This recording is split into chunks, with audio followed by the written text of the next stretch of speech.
Fine student, देखो आज class में हम लोग 3 एडिटोरियल्स पे चर्चा करेंगे, ठीक है। तो 400 से लेके 402 तक। पहला क्या है, इन्फॉर्मेशन। देखो फेक न्यूज़ जो है ना बहुत ही कॉमन चीज़ हो चुका है ना। जान ही रहे हो, misinformation and disinformation very very common related to your fake news. अब जानते हो कि इस बार जो 2023 में भी जो रेगुलेशंस को मॉडिफाई करके फिर आया है, आईटी एक्ट 2000 जानते हो ना। आईटी एक्ट 2000 से ही प्रेरणा लेते हुए 2021 या 22 में रेगुलेशंस आया था, करेक्ट, जहाँ पे सोशल मीडिया और डिजिटल प्लेटफॉर्म को रेगुलेट करने का बात था। और 2023 में भी इससे रिलेटेड सेंटर ने कुछ स्टेप्स लिए थे। सिमिलर स्टेप्स तुम तमिलनाडु में भी देख सकते हो। ये जो एडिटोरियल्स आया वो तमिलनाडु से रिलेटेड है कि जो तमिलनाडु का जो सरकार है, स्टालिन का जो गवर्नमेंट है, उसने स्टेप्स लिया है कि वो अलग ही एक फेक न्यूज़ को तराशने के लिए कि क्या फेक न्यूज़ है, उसके लिए वो खुद ही प्रोएक्टिव स्टेप्स ले रहे हैं। तो क्रिटिक्स का मानना ये है कि मान लो कि कोई भी विरोधी पार्टी, अपोजिशन पार्टी कोई भी सही न्यूज़ को भी यदि फैलाता है, सही न्यूज़ को भी यदि लोगों के बीच में ले जाता है, और यदि ये जो गवर्नमेंट है, स्टालिन का गवर्नमेंट, यदि उस चीज़ को फेक बता के डिसमेंटल कर दे तो ये तो पूरी तरीके से वायलेशन हो सकता है फ्रीडम ऑफ स्पीच का। सही बात है ना। इसलिए यदि फेक न्यूज़ को अलग करना है, रेक्टिफाई करना है, तो उसके लिए इंडिपेंडेंट बॉडी का ज़रूरत है, ना बल्कि एग्जीक्यूटिव का अप्रोच की ज़रूरत है। बात समझे ना, इसलिए ये न्यूज़ में आया है। तो देख सकते हो यहाँ पे हेडलाइंस पढ़ सकते हो बच्चे लोग कि identifying misinformation, disinformation and fake news must be left to independent bodies. समझ गए ना, मिस इन्फॉर्मेशन का बात हो या डिस इन्फॉर्मेशन का बात हो। अभी मैं थोड़ी देर में बताऊंगा कि मिस इन्फॉर्मेशन और डिस इन्फॉर्मेशन में क्या अंतर होता है। कोई भी फेक न्यूज़ से रिलेटेड बात हो तो ये इंडिपेंडेंट बॉडी को दो स्क्रूटिनी करने के लिए, चेक रेक करने के लिए। एग्जीक्यूटिव यहाँ पे गलती से भी अप्रोच ना करे। यदि एग्जीक्यूटिव अप्रोच करेगा तो फिर फ्रीडम ऑफ स्पीच का क्या होगा, सवाल ये है। दूसरा देखो 401, देखो कितना दुख की बात है। रोड एक्सीडेंट, इतना अच्छा हमारा रोड, इतना ज़्यादा इंफ्रास्ट्रक्चर डेवलपमेंट हुआ है ना। यूनाइटेड स्टेट्स के बाद भारत ही सेकेंड हाईएस्ट बड़ा नेटवर्क रोड का है इंडिया में, यूनाइटेड स्टेट्स के बाद। तो ये तो बहुत बड़ा अचीवमेंट है कि आपका इतना बड़ा नेटवर्क बन गया रोड का। बट देखो डेथ देखो, रोड एक्सीडेंट देखो, वो रुकने का नाम ही नहीं ले रहा है। You will be very amazed to know that कि रिसेंट ईयर में, रिसेंट मतलब अभी का ईयर बोल रहा हूँ, रिसेंट ईयर में 1.68 लाख, यानी कि लगभग 1,70,000 ही बोल सकता हूँ मैं, 1,70,000 लोग मरे हैं। ये तो बहुत बड़ा आंकड़ा है एक साल में। ये बहुत बड़ा आंकड़ा है। इससे पहले तुम्हारा 1.5 के आसपास था, 1.5 लाख हमेशा बोलते थे क्लास में हम, है ना। हाँ बिल्कुल, उस समय भी बहुत बड़ा न्यूज़ बना था वो, जब साइरस मिस्त्री का जब हुआ था, एक्सीडेंट हुआ था। तो देखो इस बार क्या हुआ, रिसेंट टाइम में 1.68 लाख मरे हैं। इसका मतलब एवरीथिंग इज नॉट गुड। अब मोटर व्हीकल एक्ट भी ले आए हैं आप, वो लाने के बावजूद भी कोई रिडक्शन नहीं। हम मानते हैं कोविड के टाइम में एक्सीडेंट कम हुआ, 1.5 लाख के आसपास हुआ है। मतलब हम समझते हैं कि उस समय व्हीकल नहीं चल रहा था ज़्यादा, करेक्ट। उससे पहले भी आंकड़ा लगभग सेम ही था, 1.5 लाख ही था। अभी अचानक इतना बढ़ोतरी क्यों है, जबकि इतना ज़्यादा इंफ्रास्ट्रक्चर, बेटर इंफ्रास्ट्रक्चर बना, उसके बावजूद भी क्यों ऐसा हो रहा है? तो रीजन तुम लोग जानते हो स्टूडेंट। एक तो सबसे बड़ा बात है अवेयरनेस का। और वहाँ पे लैंड ड्राइविंग लिखा होता है कि इतना स्पीड से आप चले, इससे ज़्यादा मत करें। बच्चा लोग मानेगा थोड़ी। अभी यूट्यूबर सब भी देखो, सब यूट्यूब में अपलोड करता है वीडियो सब बना के, फास्ट वाला। देखते हो ना यूट्यूब में भी तुमको दिखता है कि बाइक लेके जा रहा है, गिर गया। हाँ, ये एक चिंताजनक विषय बात है, बहुत ही it is a very matter of grave. ये बहुत ही बड़ा कंसर्न वाली बात है कि इतना अच्छा इंफ्रास्ट्रक्चर होने के बावजूद भी इतने लोग मर रहे हैं। देखो यहाँ पे क्या लिखा गया 401 में कि 53 road accidents and 19 death every hour. बात समझे, प्रत्येक घंटा में, मैं बोल रहा हूँ प्रत्येक घंटा में। मैंने एक साल का आंकड़ा दिया है तुम लोग को कि 1.68 लाख लोग मर रहे हैं, 1,70,000 लोग लगभग लोग मर रहे हैं। यदि मैं प्रत्येक घंटा का बात करूं, एक घंटा का बात करूं, तो 53 रोड एक्सीडेंट 60 मिनट में हो रहा है, और 60 मिनट में 19 डेथ हो रहे थे। 1 मिनट में 3 लोग मर रहे हैं। 1 मिनट में डिवाइड कर लो, पता चल जाएगा। 1 मिनट में भारत में 1 मिनट में 3 व्यक्ति का जान जा रहा है, रोड एक्सीडेंट हो रहा है। सॉरी 3 मिनट में 3 आदमी का, हाँ सॉरी आई एम सॉरी मैंने थोड़ा सा गलत गलत नहीं, थोड़ा सा वो हो गया, मैं फिर से करेक्ट करता हूँ। देखो 19 डेथ 1 आवर में हो रहा है, 19 डेथ हो रहा है 1 आवर में, तो डिवाइड करोगे तो क्या बात है, 3 मिनट में 1 मृत्यु हो रहा है, इफ आई एम करेक्ट। तो इसका मतलब समझ रहे हो ना। और यहाँ पे बात होता है गोल्डन आवर का। गोल्डन आवर जानते हो, गोल्डन आवर मतलब जो शुरुआत का जो 1 घंटा है, जो ही नहीं कि आदमी ऑन द स्पॉट ही मर जाता है। कई बार है कि आप उसको ठीक से अस्पताल नहीं ले जाते हो, इसके वजह से भी मर सकता है वो। दूसरी बात है कि हमारे इंडिया में प्रॉब्लम है कि जो आदमी अस्पताल ले गया, जिसका एक्सीडेंट हुआ, उसी से फिर छानबीन होता है कि तुमने कुछ किया क्या। और उसी के लिए रिसेंट में तुम्हारा बहुत अच्छा गुड सैमरिटन लॉ वाला भी पास किया गया था कि यदि गोल्डन आवर में कोई आदमी बचाता है, गोल्डन आवर मतलब 1 आवर जो होता है शुरुआत का, तो उसको पुरस्कृत किया जाएगा, उसका मनोबल बढ़ाया जाएगा। नहीं तो हमारा सिस्टम बहुत ख़राब था स्टूडेंट, उसी से छानबीन हो रहा है, तो फिर आदमी डिमोटिवेट नहीं हो जाएगा कि हम बचे, जान भी बचाएं और हमको पुलिस भी पकड़ रहा है। तो इसलिए गुड सैमरिटन वाला कॉन्सेप्ट आया था, होप सो समझ में आ गया होगा। बट जो रीजन है इतना डेथ का, हाँ इतना तुम्हारा 1 आवर में इतना जो डेथ हो रहा है, इतना रोड एक्सीडेंट है, उसका रीजन बहुत सारा, मल्टीफेरस रीजन है, बहुत सारा रीजन, तो उसको समझने का प्रयास करेंगे।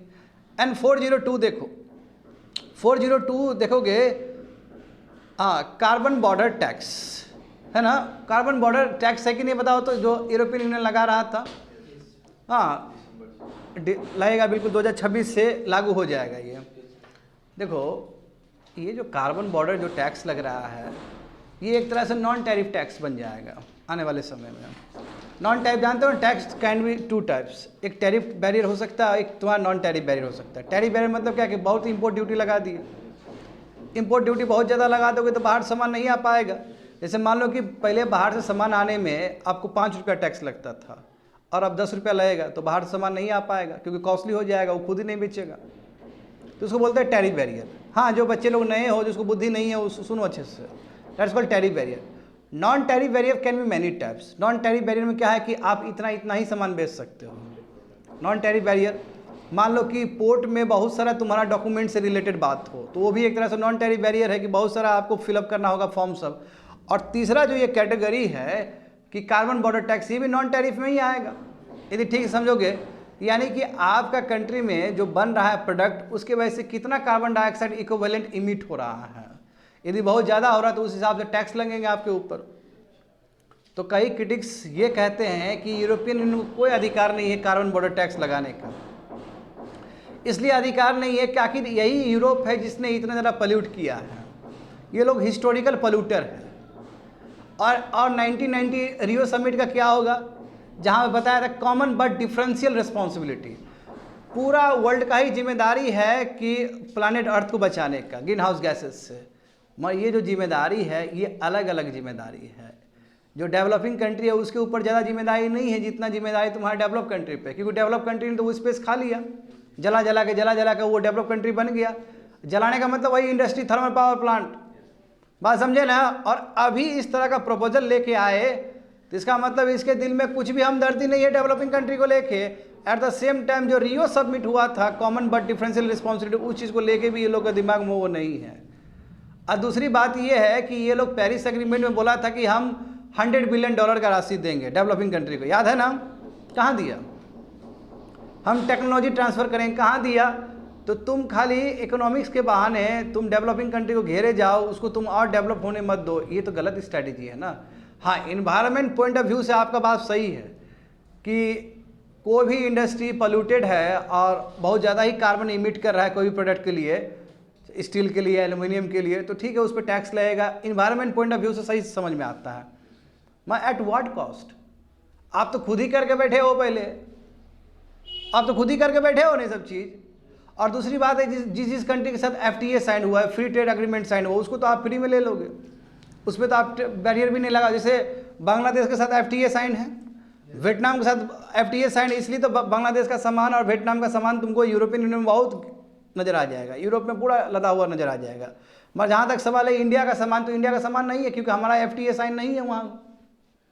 तो यहाँ जो जो कंट्री के साथ फ्री ट्रेड एग्रीमेंट साइन नहीं है उसी के ऊपर फिर ये कार्बन बॉर्डर टैक्स का वो गाज गिरेगा। बात समझ में आ रहा है ना क्या बोल रहे हैं? तो ये समस्या हो सकता है। देखो, तो ये जो कार्बन बॉर्डर टैक्स का जो यूरोपियन यूनियन का है, कहीं ना कहीं इंडस्ट्रियलाइज जो हो रहा है डेवलपिंग कंट्री, उसमें कहीं ना कहीं बहुत बड़ा ऑब्स्टेकल क्रिएट करेगा। ये होप सो समझ में आ गया होगा यार, मैंने तो पूरा एडिटोरियल ही रख दिया इसमें। होप समझ में आ गया ना? आगे देखो, आगे देखते हैं 400 देखो यहाँ पे, GS paper 2 constitution and polity, Indian constitution, historical underpinnings, evolution, features, amendment, significant provisions and basic structure. ये हिंदू पेपर में आया था 4 नवंबर को। तो देखो स्टूडेंट यहाँ पे क्या है, जैसे कि मैंने कहा ये न्यूज़ तुम्हारा तमिलनाडु से रिलेटेड है, समझ गए ना? तमिलनाडु से रिलेटेड है। अब इसमें तमिलनाडु गवर्नमेंट चाहता क्या है? ये चाहता है कि जो तुम्हारा मिस इन्फॉर्मेशन और डिस इन्फॉर्मेशन हो रहा है, तो पहले समझते हैं कि मिस इन्फॉर्मेशन क्या होता है। देखो, मिस इन्फॉर्मेशन का मतलब न्यूज़, गलत न्यूज़ को फैलाना, मिस इन्फॉर्म करना किसी को, समझ गए ना? यानी कि चीज़ ये है, दूसरा चीज़ बता रहे हो, दैट्स कॉल्ड मिस इन्फॉर्मेशन। आए दिन तुम्हारे व्हाट्सएप पे मिस इन्फॉर्मेशन होते रहता है कि इतना इतना शेयर करिए, ये होगा वो होगा, झूठ-मूठ का, है ना? एक बहुत पहले एक मिस इन्फॉर्मेशन आया था कि AB डिविलियर्स इस खेल में भी बहुत बढ़िया है, उस खेल में भी बहुत अच्छा है, इसने फुटबॉल में भी जीता है, उसमें बैडमिंटन में जीता था ना, एक AB डिविलियर्स का, अब बहुत ही फेमस हुआ था। हाँ, ऐसा कुछ नहीं है, सच्चाई कुछ नहीं है, ऐसा कुछ है ही नहीं। हाँ, तो ये मिस इन्फॉर्मेशन बोलते हैं इसको, बात समझे? मिस, अच्छा ये छोड़ दो, इसी जगह का बेगूसराय प्रांत का एक मिस इन्फॉर्मेशन था ना कि एक बच्चा गूगल में हो गया उसका, वो मिस इन्फॉर्मेशन था वो, कि उसने गूगल को हैक कर लिया है, गूगल वाला उसको ले लिया है, उसको 3 करोड़ या 4 करोड़ का पैकेज मिल गया है। ये पूरा हल्ला हो गया था, इतना बड़ा हल्ला हो गया था कि मिनिस्टर लोग बयान देना शुरू कर दिया कि देखो हमारे बिहार में ऐसे बच्चे लोग भी। मिस इन्फॉर्मेशन था ये रियल बात था ही नहीं, बाद में पता चला ऐसा कुछ हुआ ही नहीं है। तो सब लोग तो अपना अपना जगह के हिसाब से, कोई बोला था मुंगेरीगंज का बच्चा है, कोई बोला था स्टेशन रोड का बच्चा है, बताओ, सब अपना अपना जगह गरीब, कोई ऐसा हुआ ही नहीं है। जाओ तुम पता करो, देखो मिस इन्फॉर्मेशन का जमाना है ये, बात समझे ना? हुआ ही नहीं कुछ ऐसा। हाँ, लोग खूब खुश है, घर घर बैठे कि चलो बिहार का बच्चा, ऐसा नहीं बोलते कि बिहार का बच्चा नहीं होगा, मगर इन्फॉर्मेशन तो गलत है ही आपका। हमारा बिहार का बच्चा ऐसे भी IIT करके जा ही रहा है बाहर पढ़ने के लिए, बात समझ गए ना? तो इसको बोलते हैं मिस इन्फॉर्मेशन होना, गलत न्यूज़ फैला देना। डिस इन्फॉर्मेशन क्या है फिर? डिस इन्फॉर्मेशन का मतलब भी यही है कि डिसीव करना, किसी को प्रोपेगेंडा के रूप में यूज़ करना, समझे ना? इन्फॉर्मेशन इसलिए तुमको दे रहे हैं, वो इन्फॉर्मेशन सही नहीं है, वो प्रोपेगेंडा के रूप में यूज़ कर रहे हैं। मान लो कि कोई भी सरकार को या अपोजिशन को अपना काम मनवाना है, तो इस तरह का डिज़ाइन कर दिए। जैसे अभी आता है ना कि व्हाट्सअप यूनिवर्सिटी, ये वर्ड सुनते होगे तुम लोग, ये जो न्यूज़ कहाँ से बाबू, इतना जो विद्वान बन रहा है कहाँ से? व्हाट्सअप यूनिवर्सिटी से पढ़ा है। तो वो सब डिसइंफॉर्मेशन चीज़ है कि तत्व कुछ नहीं है। देखते हो ना, कई लोग दौड़ते हुए आता है वो करने के लिए, डिबेट करने के लिए, तो कहाँ से? व्हाट्सएप यूनिवर्सिटी से आया है सब, क्योंकि जानते हो कि जमाना फेक न्यूज़ का है। तो डिसइंफॉर्मेशन का मतलब आप न्यूज़, फेक न्यूज़ फैला रहे हो प्रोपेगेंडा के रूप में। और जानते हो कि राइट जब होता है, राइट समझ रहे हो ना, जब दंगा फसाद होता है तो उस समय डिसइंफॉर्मेशन बहुत ज़्यादा तुमको देखने को मिलेगा। हाँ, तो तब होता है कि स्टूडेंट, जब भूकंप आ गया, देखो भूकंप के टाइम में भी बहुत ज़्यादा मिस इन्फॉर्मेशन आएगा। भूकंप आ गया, अब थोड़ी देर में फिर भूकंप आएगा, नासा ने जारी किया। भाई नासा का क्या काम है भूकंप से रिलेटेड? क्या काम है उसका? एक ऐसा हुआ था, मेरे लाइफ से भी रिलेटेड है, ठीक है, 2011 में बहुत बड़ा भूकंप आया था जहाँ पे हम रहते थे पहले। तो पूरा हालत खराब है उस स्टेट का जहाँ भूकंप आया था, समझे ना? ये हुआ था विश्वकर्मा पूजा के दिन हुआ था, 17 सितंबर को, अभी भी डेट याद है क्योंकि बहुत हिस्टोरिकल डेट है वो। देख तो नहीं पता है फेक न्यूज़ कैसा था? बहुत खतरनाक हिला था वो जगह। फिर इन्फॉर्मेशन आ रहा है कि नासा ने बोला है कि कुछ देर में होगा, तो मेरे पास भी इन्फॉर्मेशन पहुंचा। हम बोले कि नासा कब से ये अर्थक्वेक वाला काम करने लगा? बट गलत न्यूज़ फैला रहा है नासा बोल के, that is called miss information. इसी को मिस इन्फॉर्मेशन लगता है ताकि लोग डर जाए उस चीज़, और लोगों को मज़ा आता है ऐड करने में उस समय। बात समझ गए ना? तो ये गलत चीज़ है, मिस इन्फॉर्मेशन और डिस इन्फॉर्मेशन। अब इसी को लेके तमिलनाडु गवर्नमेंट ने एक ऑर्डर जारी किया है कि इसके पास एक फैक्ट चेक यूनिट होगा, उसमें 80 कर्मचारी मेंबर होंगे, सब बाबू एग्जीक्यूटिव का आदमी लोग हैं, इससे यही चेक करेगा। इसका मतलब मान लो कि मैं एक केस दे रहा हूँ, अपोजिशन पार्टी यदि सही मुद्दा को भी उठाए तो अंदर स्टेपल कर देगा उसको, हाँ उसको मिस इन्फॉर्मेशन बोल देगा, उसको डिस इन्फॉर्मेशन बोल देगा, तुरंत रोक देगा उस चीज़ को। 80 मेंबर्स का एक कमेटी बनाया है, समझ गए ना, ताकि ये मिस इन्फॉर्मेशन और डिस इन्फॉर्मेशन को वो डील कर सके। कोई भी प्लेटफॉर्म, कोई भी मीडिया प्लेटफॉर्म, और कोई भी मीडिया प्लेटफॉर्म का मतलब है कि दोनों social media plus digital media दोनों ही हो सकता है। डिजिटल मीडिया जानते हो ना, OTT वाला सब चीज़, वो बिल्कुल।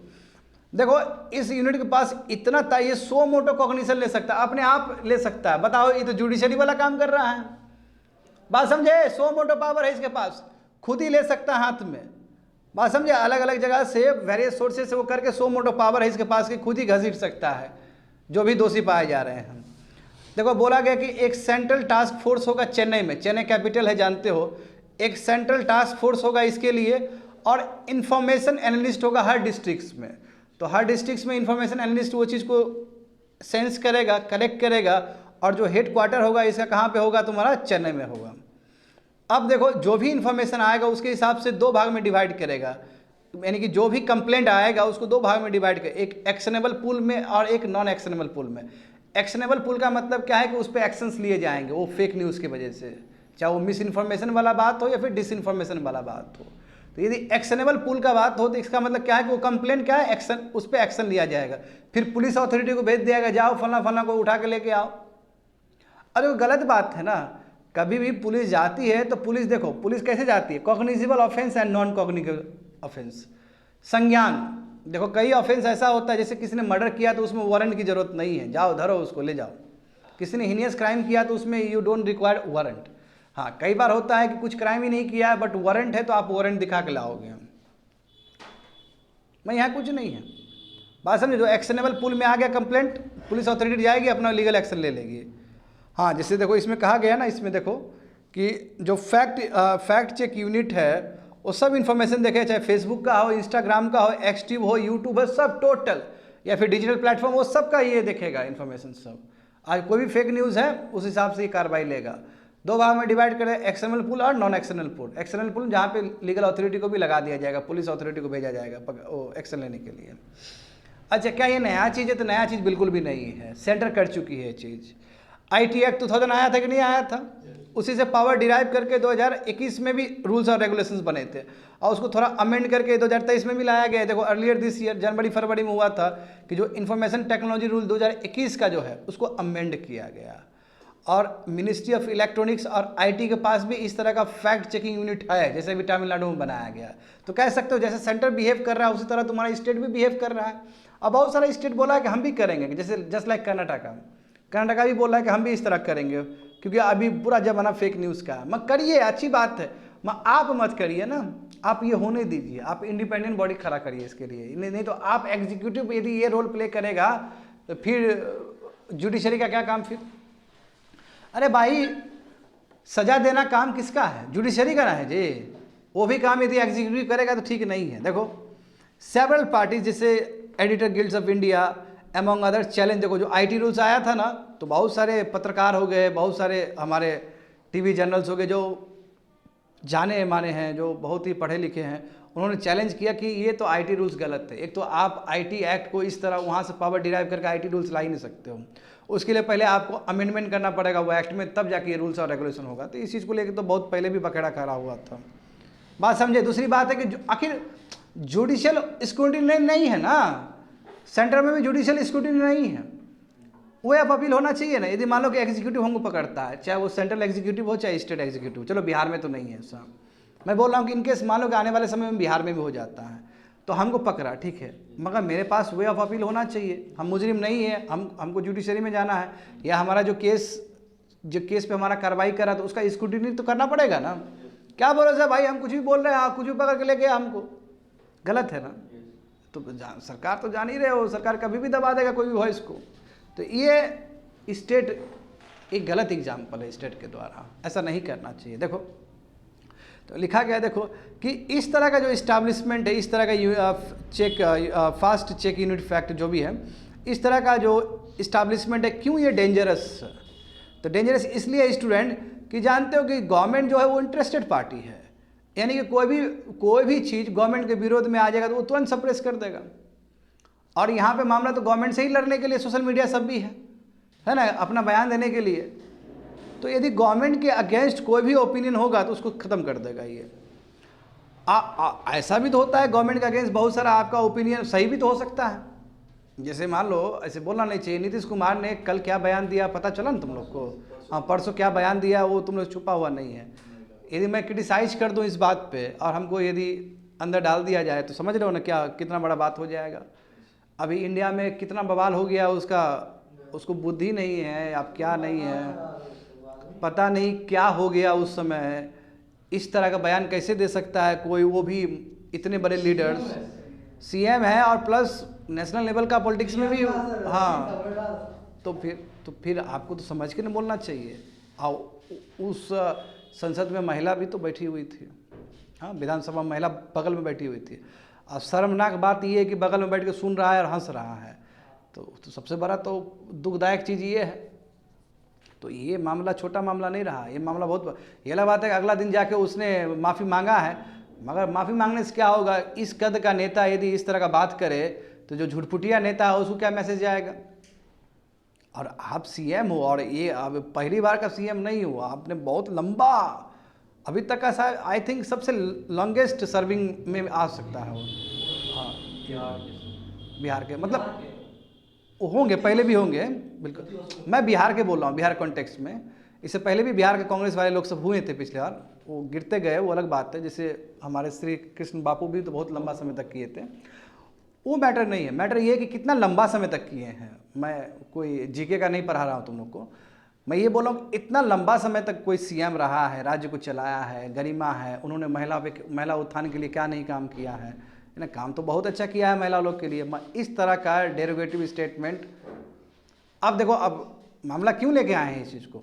यदि मान लो कि इस पर मैंने कोई कमेंट कर दिया, हालांकि मैंने कमेंट कुछ नहीं किया है नेगेटिव, मान लो कि मैंने कोई नेगेटिव कमेंट कर दिया तो, और मान लो कि फैक्ट चेकिंग यूनिट है यहाँ पे बिहार में लागू है, तो फिर तब तो हमको लेके चला जाएगा, और हम तो सत्य ही बोल रहे थे, तब फिर क्या होगा सोचो। तो वही बोल रहा है कि ये प्रॉब्लम हो सकता है, and there is a lack. देखो सेफ गार्ड ही नहीं है। हाँ, जो क्रिटिसिज्म करेगा गवर्नमेंट को लेकर उसके लिए सेफ गार्ड ही नहीं है। सेफ गार्ड होना चाहिए ना, हमने क्या बोला है वो चेक होना चाहिए, पड़ताल होना चाहिए, कोई सेफ गार्ड नहीं है। दूसरी बात यह है कि इस तरह यदि सरकार दबाएगी तो what about the article 19 clause 1A, जहाँ फ्रीडम ऑफ स्पीच का बात है, एक्सप्रेशन का बात है, बर्बाद हो जाएगा ना, जो कि सब नागरिक को अधिकार है। हाँ, फैक्ट चेकिंग यूनिट का कितना पावर है वो भी ठीक से डिलिनेट नहीं किया गया, वो भी ठीक से डिमार्केटेड नहीं किया गया है। तो किसी भी दायरा में जा सकता है, वो अपना ही जुडिशरी के रूप में भूमिका अदा कर सकता है, जबकि वो एग्जीक्यूटिव का चीज़ है। तो प्रॉब्लम ये है, इसलिए बहुत डेंजरस चीज़ है। तो आय का रास्ता क्या होना चाहिए? आय का रास्ता ये होना चाहिए कि जो मिस इन्फॉर्मेशन, डिसइन्फॉर्मेशन और जो फेक न्यूज़ का बात है, ये चीज़ के लिए एक इंडिपेंडेंट बॉडी होना चाहिए, समझे? इंडिपेंडेंट बॉडी जो कि एग्जीक्यूटिव के अंडर ना हो। और इंडिपेंडेंट, देखो भारत में एक से एक जर्नलिस्ट होंगे, है ना, एक से एक जर्नलिस्ट है। अरे भाई उन लोगों को बुलाओ ना, उनको 40 साल का 50 साल का अनुभव, उन लोगों को बुलाओ। बात समझे ना? ऐसा आपका नेटवर्क होना चाहिए जो नेचुरल जस्टिस को फॉलो करे, है ना। नेचुरल जस्टिस को फॉलो करने का मतलब है किसी को आप अरेस्ट कर रहे हो तो प्रायर नोटिस दो। यदि आप उसको अरेस्ट भी कर लिए तो उसको राइट टू अपील का अधिकार हो। और उतना ही नहीं, जुडिशियल ओवरराइट भी होना चाहिए, ओवरसाइट भी होना चाहिए, यानी कि किस मुकदमा में आपको पकड़ा गया वो जुडिशरी भी उसको ठीक से देख सके। यहाँ तो बाबू खुद ही फैसला लिया जा रहा है। एक क्या एनआई कम है क्या, ईडी कम है क्या कि ये भी घुसा दिया तुम? मतलब नागरिक पागल हो जाएगा इस समय। ये देश डेमोक्रेसी से ना घटते चला जा रहा है, पता है? ये खत्म कर देगा कंट्री को। इस तरह का बताओ, लोकतंत्र नाम के लिए खाली पेपर में पढ़ने वाला रह जाएगा कि हम नहीं बोलेंगे सरकार के विरोध में। अरे भाई क्यों नहीं बोलेगा? तुमने बनाया है सरकार को, तुम्हारे से सरकार बना है, तुम काहे नहीं बोलेगा? हाँ, मत संभल के बोलोगे, गलत चीज़ नहीं बोलोगे। अब यहाँ तो सही चीज़ भी बोलने पे पाबंदी है, तो फिर दिक्कत हो जाएगा स्टूडेंट, बहुत दिक्कत हो जाएगा। इसलिए जुडिशियल ओवरसाइट होना बहुत ज़रूरी है। वही बोल रहे हैं कि जर्नलिस्ट और बहुत सारे स्टेक होल्डर को शामिल करना चाहिए, जो बहुत अच्छे पत्रकार सब हैं। तो इसलिए स्टूडेंट, ये जो फैक्ट चेकिंग यूनिट है स्टेट गवर्नमेंट के द्वारा जो लाया जा रहा है तमिलनाडु में, अब फिर कर्नाटका में भी आएगा, और इस तरह बाकी स्टेट्स में भी हो सकता है फ्यूचर में आए, तो ये कहीं ना कहीं जो ओपिनियन है अपोनेंट्स का उसको पूरा ख़त्म कर सकता है, आज जो कि अच्छी बात नहीं है एक डेमोक्रेटिक कंट्री में, है कि नहीं? बताओ, तो डेमोक्रेटिक व्यवस्था है तो उसमें हम I have right to disagree, with your points. सही बात है ना, सरकार का जो भी पक्ष है उसे डिसएग्री होने का पूरा अधिकार है मुझे, तभी तो लोकतंत्र है यहाँ पे। तो ये पूरा खत्म कर सकता है इस तरह का प्रयास। आगे देखो 401 GS paper 2 social justice and governance, government policies and intervention for development in various sectors and issues arising out of their design and implementation. ये बिजनेस स्टैंडर्ड पेपर में आया था 1 नवंबर को बच्चे लोग, और टाइम्स ऑफ इंडिया में भी तुम्हारा 2 नवंबर को आया था, यानी कि 2 एडिटोरियल का ये मिक्सचर है। समझ गए ना। देखो ये बहुत दुख की बात है, बहुत ही दुख की बात है। देखो रोड एक्सीडेंट, हाँ जैसे कि हमने स्टार्टिंग में ही कहा कि रोड एक्सीडेंट की वजह से एवरी आवर, प्रत्येक घंटा में 19 लाइफ्स ख़त्म हो रहे हैं, 19 आदमी मर रहे हैं। आज सबसे बड़ी बात है कि जो एक साल में जो तुम लोग देख रहे हो 1.68 लाख का आंकड़ा, इसमें ज़्यादातर जो लोग हैं वो डेमोग्राफिक डिविडेंड वाले एज के लोग सब हैं। अब यदि ऐसे लोग मर रहे हैं तो जीडीपी में कितना बड़ा असर पड़ेगा स्टूडेंट, है ना। आखिर जीडीपी चलता है यही एज ग्रुप की वजह से, 15 प्लस एंड 59 बिलो या 60 बिलो।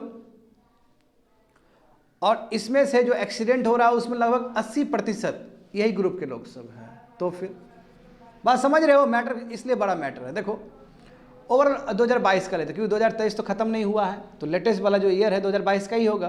बात समझे ना, 22 का देखो, 22 और 23 कह सकते हो, ठीक है ना। जान रहे हो कैसे ये ईयर स्टार्ट होता है। हाँ तो चलो 22 का देखते हैं, टोटल 22 का देखते हैं। 22 में लगभग 4.6 मिसअप हुआ, नहीं एक्सीडेंट हुआ, रोड एक्सीडेंट हुआ।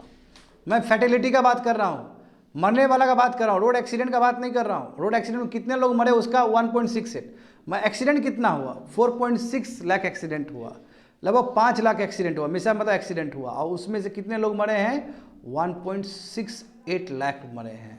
ये अभी तक का हिंदुस्तान का सबसे बड़ा आंकड़ा है रोड एक्सीडेंट का। देखो कितना बड़ा विडंबना की बात है कि इतना अच्छा हाईवे बन गया, नहीं हाईवे तो दिखता है, नेशनल हाईवे तो दिखता है, उसके बावजूद भी इतने डेथ हुए हैं। देखो the loss of life is not only a human tragedy, केवल ह्यूमन ट्रेजिडी का बात नहीं है कि आदमी मर गया, इसका देखो ना कितना बड़ा बात हो जाएगा कि जो आदमी अपना प्राइम एज में था, अपने डेमोग्राफिक डिविडेंड वाला एज में था, वो मर रहा है। तो वो मर रहा है तो देखो कई लोग तो ब्रेड विनर हो गए अपने घर के, एक ही कमाता होगा आदमी, मर जाएगा पूरा फैमिली बर्बाद हो जाएगा, है कि नहीं। बताओ तो कौन मरा, तो जो सबसे बड़े हेड थे वो मर गए, घर तो पूरा जीवन भर गम रहेगा इस चीज़ का। तो और दूसरी बात है कि बढ़िया वो डेमोग्राफिक डिविडेंड एज वाले लोग थे, नेशन का डायरेक्ट आउटपुट पे असर पड़ेगा। अब यहाँ पे देखो बच्चे लोग, एडल्ट जो है 18 साल से लेकर 45 ईयर्स तक का देखते हैं। पहले प्राइम एज हुआ ना, 18 साल से लेकर 45 ईयर्स, तो प्राइम एज आदमी का काम करने का उम्र है। बताओ 66% लोग ऐसे मरे हैं, विक्टिम्स बने हैं। और 18 से लेकर दिन में 60 साल लिखूँ, 18 से मैं 60 साल का ले रहा हूँ, क्योंकि 60 साल आज तक आदमी काम करता है भारत में। 83%, इसलिए मैं 80% बोल रहा था। बात समझे, तो कितना बड़ा फिगर हो सकता है स्टूडेंट, बात समझ लो। 85% इसको ऐसे रफली लेते हैं।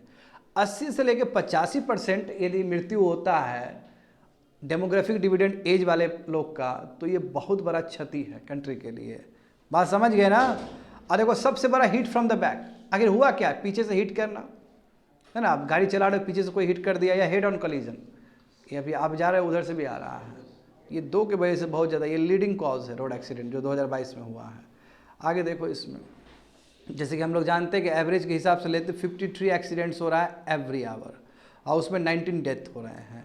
हाँ 2022 में तुम लोग जान चुके हो स्टूडेंट क्या क्या हुआ है। अच्छा सेम आ गया फिगर क्या। हाँ हाँ अच्छा ठीक है। आगे देखो तो मैसिव, देखो यहाँ पे देखो massive investment in road infrastructure, road infrastructure में बहुत इन्वेस्टमेंट हुआ है, मगर उसके बावजूद भी road accidents are continuing, in fact ज़्यादा हो गया। और इससे पहले 1.5 लाख लेके बोलते थे, अभी तो 1.68 हो गया। क्यों, तो रीज़न थोड़ी देर में समझो, मगर उससे पहले ये समझो कि भारत ने बहुत ही ज़्यादा इन्वेस्टमेंट किया है रोड इंफ्रास्ट्रक्चर में। इंडिया देखो सेकेंड लार्जेस्ट रोड नेटवर्क है after United states, road density बहुत ही हाईएस्ट है, बात समझे। और उसके बावजूद भी मोटरिस्ट जो मोटरसाइकिल चलाते हैं वो सेफ नहीं है, जो पैदल चलते हैं पेडेस्ट्रियंस वो सेफ नहीं है। ऐसा क्यों हो रहा है, सबसे बड़ी सवाल ये है। दूसरा देखो, भारत ने एक 2019 का जो तुम्हारा जानते हो मोटर व्हीकल एक्ट लेके आया है ना, उसमें कोशिश तो किया गया था कि यदि स्पीड पहले यदि आप जो आपका लिमिट है स्पीड का उसको आप यदि वायलेट करते हो, समझे ना, ज़्यादा लिमिट से चलते हो तो 500 रुपया फाइन था, उसको बढ़ा के 5000 कर दिया गया। तो उसके बाद भी देखो कोई फ़ायदा नहीं हुआ। पीपल हेलमेट लगाने के लिए बोले, हेलमेट नहीं लग रहा था तो पैसा ले रहे थे, चालान कट रहा था। महाराज ने फिर इस चीज़ को मना किया, क्योंकि जानते हो राज का भी अपना ही एक रोना होता है। तो उसके बाद भी रोड एक्सीडेंट में कोई कमी तो नहीं आई, इनफैक्ट और बढ़ा है। देखो यहाँ पे 2022 जो है वो बहुत ज़्यादा हाई डेथ हुआ। अब देखो इसका रीज़न क्या है, इसका रीज़न बहुत अच्छे से दिया गया स्टूडेंट, समझो इस चीज़ को। स्पीडिंग, बहुत फास्ट चलाना, रॉन्ग साइड ड्राइविंग, अब तुमको लेफ्ट में चलना है तुम राइट में चल रहा है, सीट बेल्ट पहना ही नहीं है, हेलमेट पहना ही नहीं है। और देखो जो जिस रोड से जा रहे हो, नेशनल हाईवे नहीं, ज़्यादातर स्टेट हाईवे में, नेशनल हाईवे में तो अभी गड्ढा उड्ढा वैसा कुछ नहीं है, स्टेट हाईवे सब में प्रॉब्लम है। देखो उसमें क्या है, पुट होल्ड में था ना, गड्ढा उड्ढा है, ये सब रीज़न है फर्टिलिटीज़ का, मरने का। फर्स्ट समझ गए रीज़न। दूसरे को रेकलेस ड्राइविंग, एकदम बढ़िया चल रहे हैं, इधर देख रहे, ताक रहे, इधर उधर देख रहे, एकदम रेकलेस ड्राइविंग है, उड़े जा रहे, मोबाइल में बात कर रहे हैं, ये सभी चीज़ ठीक है। स्पेशली 2 व्हीलर राइडर्स आज ज़्यादा जो हुआ है बच्चे लोग, वो 2 व्हीलर का ही हुआ है। वही 2 व्हीलर समझ रहे हो ना, या तो साइकिल चला रहे हो या फिर मोटर बाइक चला रहे हो। देखो साइकिल चलाने में तो आदमी सावधानी लेता ही है, बरतता ही है, और जो मोटरसाइकिल जो होता है वो बहुत ज़्यादा स्पीडी होता है, थोड़ा सा भी कॉलिजन हो जाए तो साफ हो जाएगा वो, समझ गए। एक तो देखो फॉल्टी रोड इंजीनियरिंग, बताओ रोड जानते हो ना, रोड कितना गंदा बनता है रोड। उसके बाद देखो जंक्शन का भी डिज़ाइन बहुत ख़राब है, जंक्शन जहाँ पे सब मीट करते हैं, तो वो डिज़ाइन तो बहुत तगड़ा होना चाहिए, कहाँ कहाँ से गाड़ी नहीं आता, टर्न नहीं होता है। तो एक प्रॉब्लम ये भी है कि जंक्शन ठीक से डिज़ाइन नहीं है, इंजीनियरिंग जिस इंजीनियरिंग से रोड बनना चाहिए वो मिसिंग है पूरी जगह। हाँ, साइनेज नहीं, साइन नहीं है वहाँ पे, जो साइन होना चाहिए, बोर्ड होना चाहिए वहाँ पे।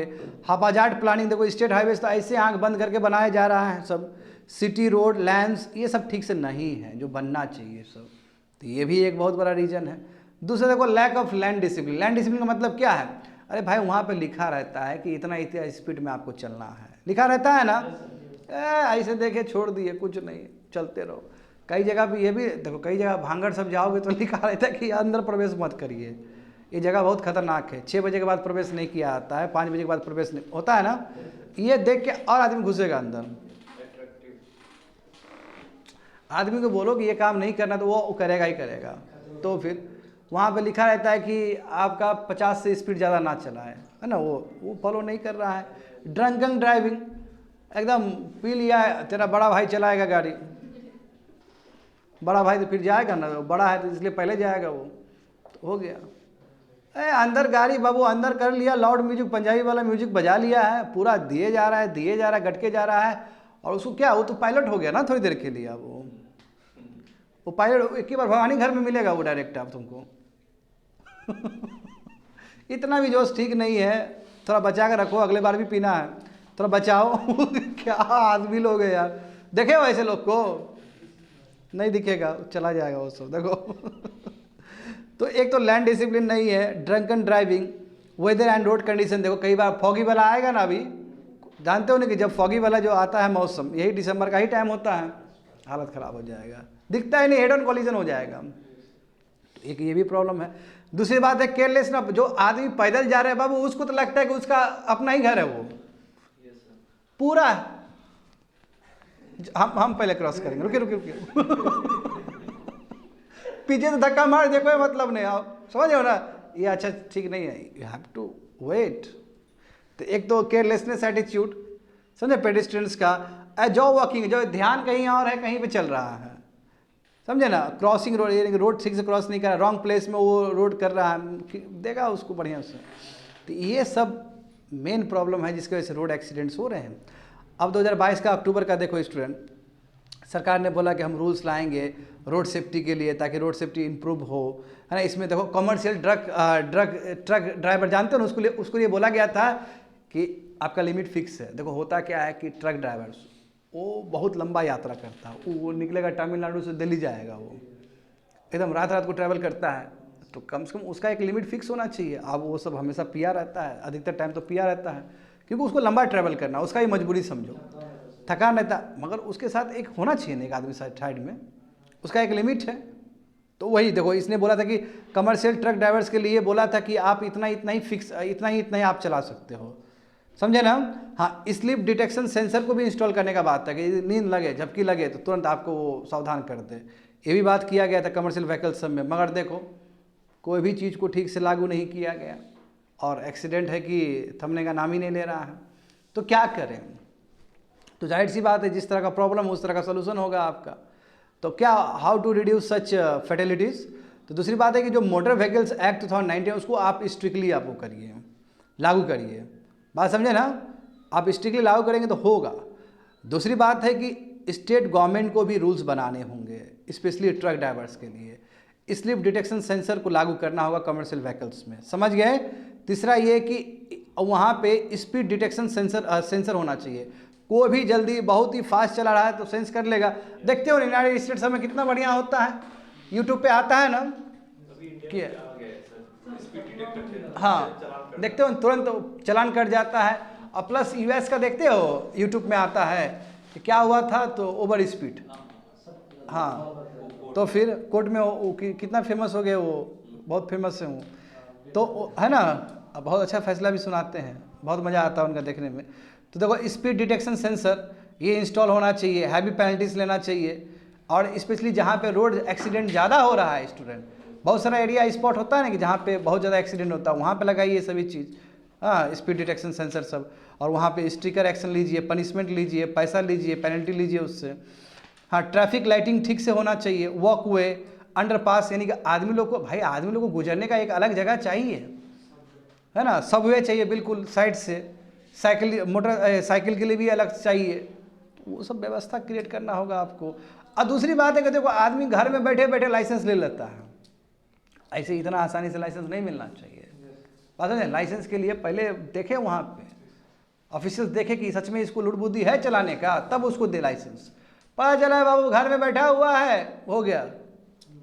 तो वही इसलिए बोले कि ड्राइवर लाइसेंस इतना जल्दी नहीं मिलना चाहिए, स्टिकर टेस्ट होना चाहिए इसके लिए, ट्रैफिक क्लेम मेजर्स होने चाहिए। और सबसे इम्पॉर्टेंट चीज़ ये है स्टूडेंट कि बच्चे लोग को शुरू से प्राइमरी स्कूल से ही ट्रैफिक नियम के बारे में पढ़ाना चाहिए, as a subject, as a different domain, as a unique subject. ये हो जाएगा तो मज़ा आ जाएगा। पता है, यदि बच्चा लोग को इन्वायरमेंट में और इस तरह का जो रोड एक्सीडेंट से रिलेटेड सेफ्टी है बचपन से यदि क्लास 2 और 3 से पढ़ाया जाए तो बहुत ही सेफ रहेगा, समझ गए ना। और दूसरी बात है कि यस, मास अवेयरनेस कैंपेन फैलाना होगा मोटरिस्ट के लिए।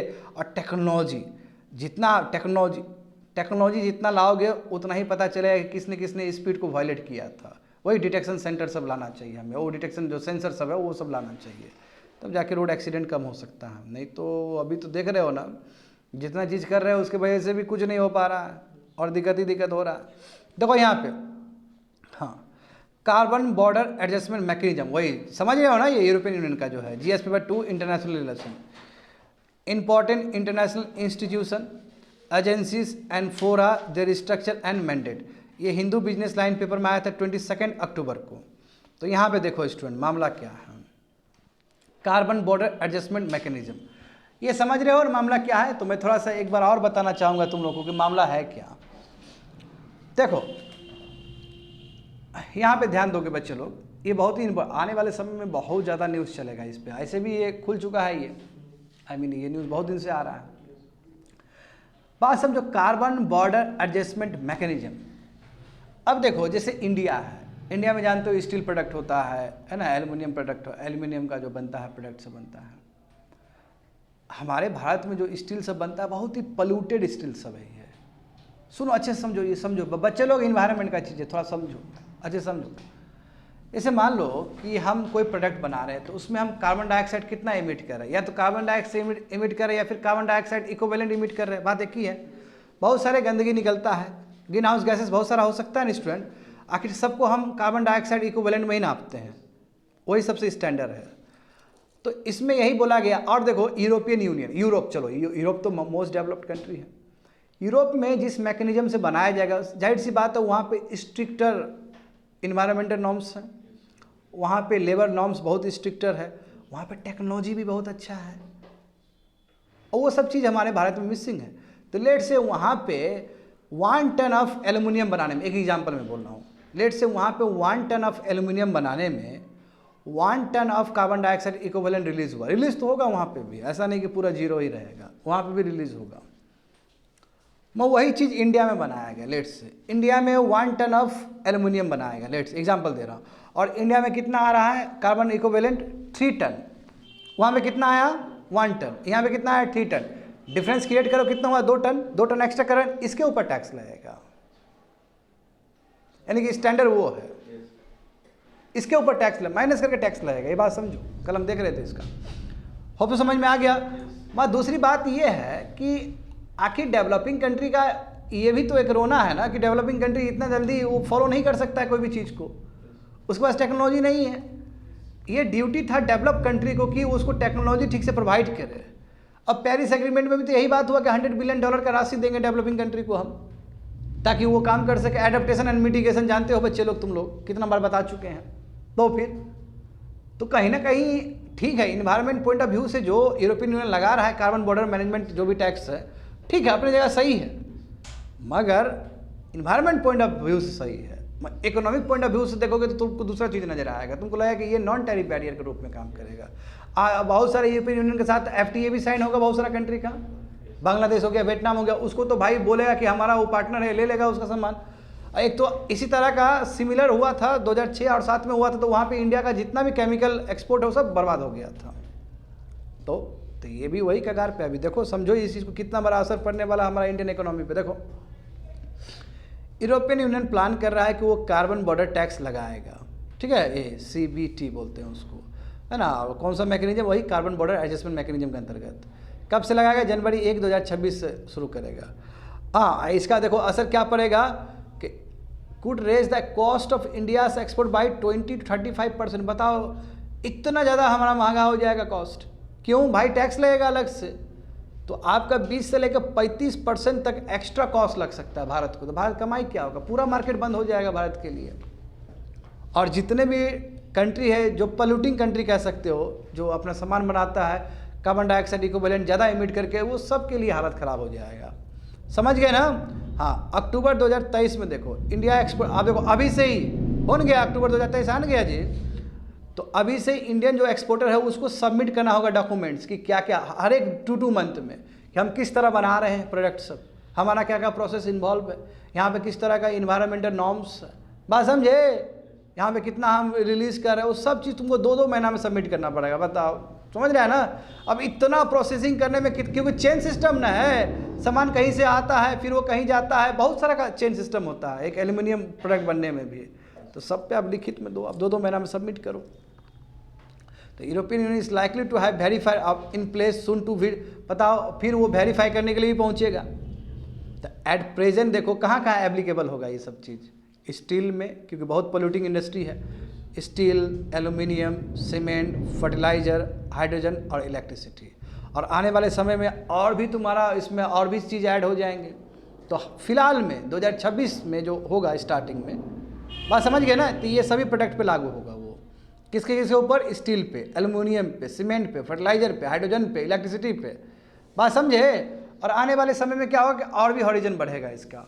तो बच्चे लोग यहाँ पे देख सकते हो। तो कहने का मतलब क्या हुआ, दूसरे टर्म में देखा जाए तो ठीक है, इन्वायरमेंट, मैं हमेशा बोलता हूँ इन्वायरमेंट पॉइंट ऑफ व्यू से बहुत सही कदम है, मगर तुम यदि इकोनॉमिक पर्सपेक्टिव से देखोगे तो ये बहुत ही हर्डल्स है। देखो यहाँ पे, तो ये जो CBAM है एक तरह से कार्बन टैरिफ, ये कार्बन टैरिफ है ना, कार्बन पे टैक्स लग रहा है कि आप ज़्यादा एमिट कर रहे हो तो लगेगा। और ये जानते हो कि जो यूरोपियन ग्रीन डील है उसी के अंतर्गत आया था, और ये कब से लागू होगा तुम्हारा 2026 से। इस पर जो काम है वो तुम्हारा तय से शुरू हो गया, 2 मंथ में आपको सबमिट करना है। तो यहाँ पे देखो बच्चे लोग, iron, steel and aluminium product exporter will feel the hit. सबसे ज़्यादा फर्क पड़ेगा इसको, क्यों, क्योंकि ये जो इंडस्ट्री है सबसे ज़्यादा पोल्यूटिंग इंडस्ट्री है ये, क्योंकि ये कार्बन इक्विवेलेंट सबसे ज़्यादा रिलीज़ करता है। यदि ये कार्बन इक्विवेलेंट सबसे ज़्यादा रिलीज़ करता है तो इसका मतलब सबसे ज़्यादा टैक्स इसी पे लगेगा, सिंपल बात है।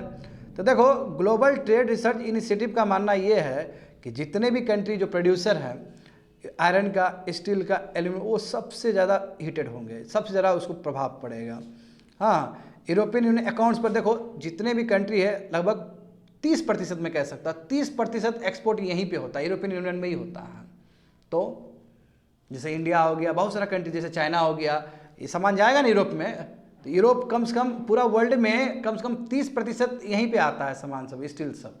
अरे भाई देखो ना मर्सरीज सब एक से एक गाड़ी है वहाँ पे। तो यानी कि दूसरे शब्द में कहा जाए तो लगभग $8 बिलियन का ये ट्रेड है।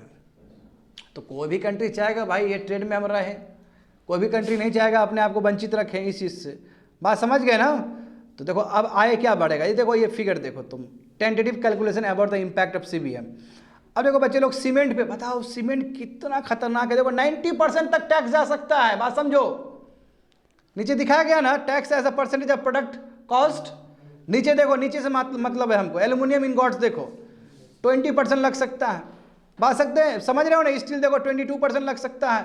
स्टील देख रहे हो ना, वो इलेक्ट्रिक फाइनेंस वाला जो है, ठीक है। और ये तो ये ब्लास्ट फाइनेंस का है तो उस पर 40% लग सकता है। तो क्योंकि देखो ना पॉल्यूशन, देखो ना टन्स ऑफ कार्बन डाइऑक्साइड कितना रिलीज हो रहा है, उस हिसाब से लग रहा है टैक्स आपका। 2.2 हो रहा है तो ज़्यादा टैक्स लग जाएगा 40%। इसमें देखो 1.2 है तो 21% है, उसका ठीक हाफ है कह सकते हो। इसमें देखो बहुत ज़्यादा है तो इस पर भी लगेगा उस हिसाब से।